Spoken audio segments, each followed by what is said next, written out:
Hello guys, and welcome back to another episode of Bareham Engines.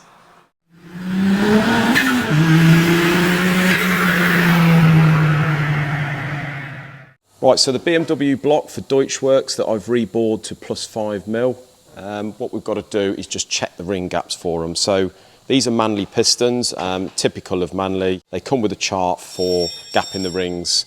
And this is the one for Manley one. So up the top here, we've got the different applications and we've got the different gaps for each individual ring. So we've got the top ring here, second ring there, all control ring here, and the different sizes for the different applications. So if we go down, what I normally do is go down here to the sort of bigger side, if you like. I've got a feeling this one's boosted and it's going to be running nowhere near £30, but we'll go for 7 thou gap anyway.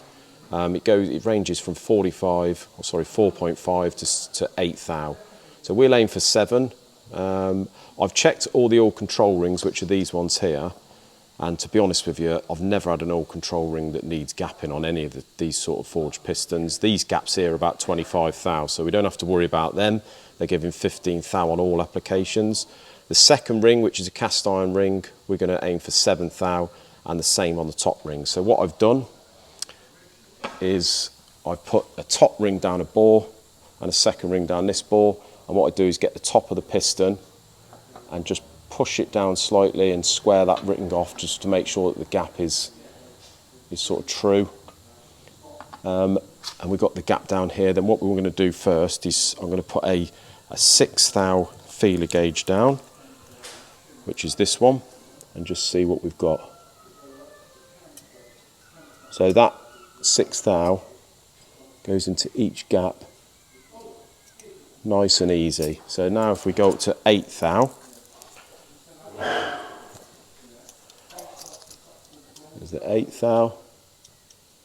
He goes in there nice and easily too. So I suspect that those gaps, by the feel of that, you're probably looking at about 9 or 10 thou of gap there. So yeah, I've checked all the other rings in each of the bores. In theory, you should only really have to check it in one bore, but I just check them in all of them just to make sure, because I know people have commented on that before in another video.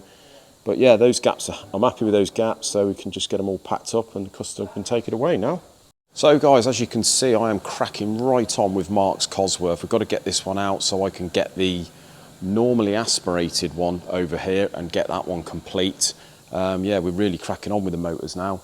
I've just honed the Focus RS Mark III, let that cool, just finish honing it, then we can get it on the stand. Paul's in tomorrow, so Isaac's just finishing the head now over there. And then we're going to have everything done, all the machining and balancing done, ready for Paul to get that one back together.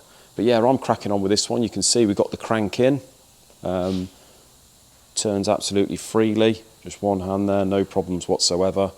So we've got the water pump on, we've got the front cover with the seals on, jack shaft in, new core plugs in, core plug in the back, the PTFE rear seal. So yeah, the block is pretty much built up now. So basically all I've got to do is torque up, where are we? Got the com rods over there. I've just got to torque them up, size those rods and then balance them. Then we can get a piston on the rod down the hole and get our heights right.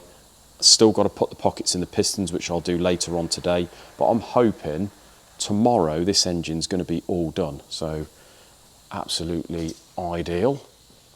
The cylinder head is over here. As you can see, it's all blasted.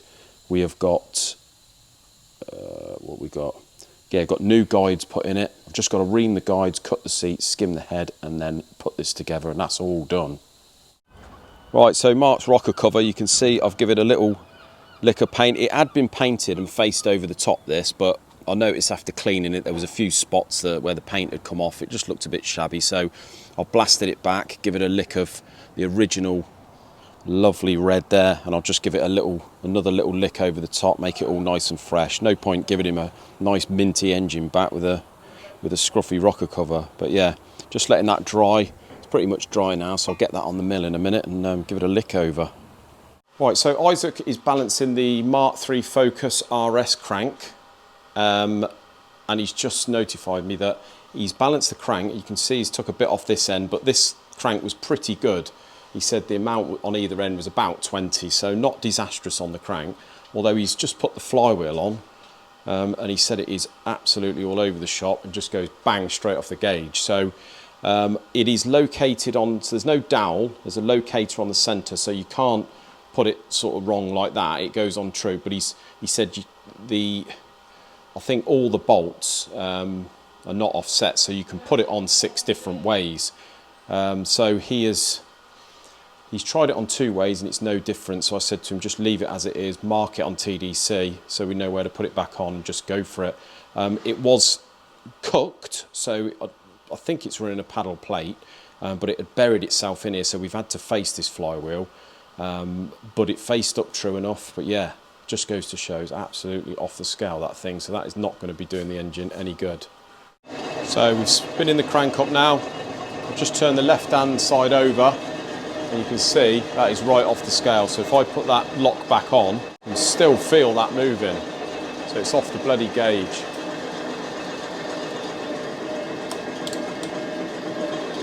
So yeah, that is, I can actually feel that at 400 RPM. That is horrendous.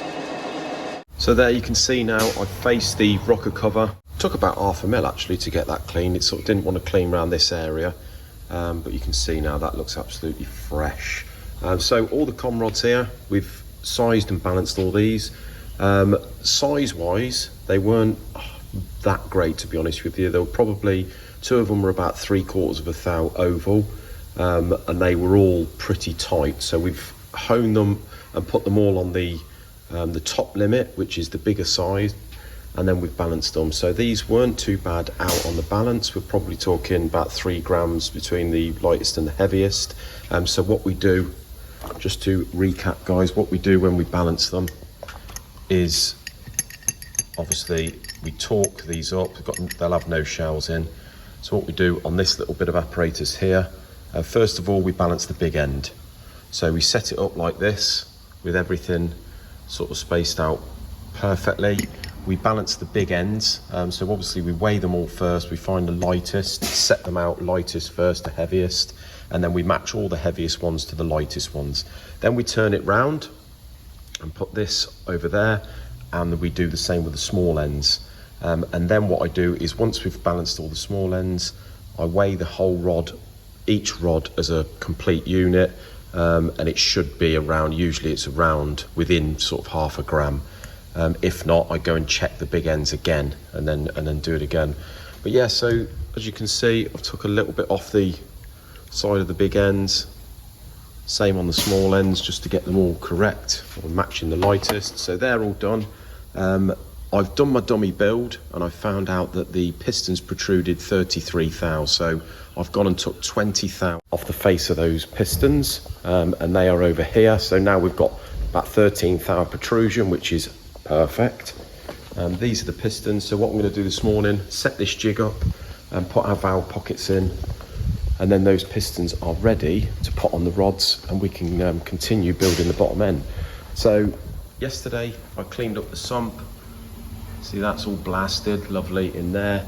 And we've got all the ancillaries on. We've even got the belt on the front. I've cleaned up the oil cooler. I've got a new filter on there, which is not full of oil yet. Still got to be primed, so that's on loosely. Yeah, and the block's pretty much there. I'm really excited now. We should get this one done today. We've got the new oil pump turn up, look. So we've got to get the old one off the pipe, clean this pipe up, put it on there.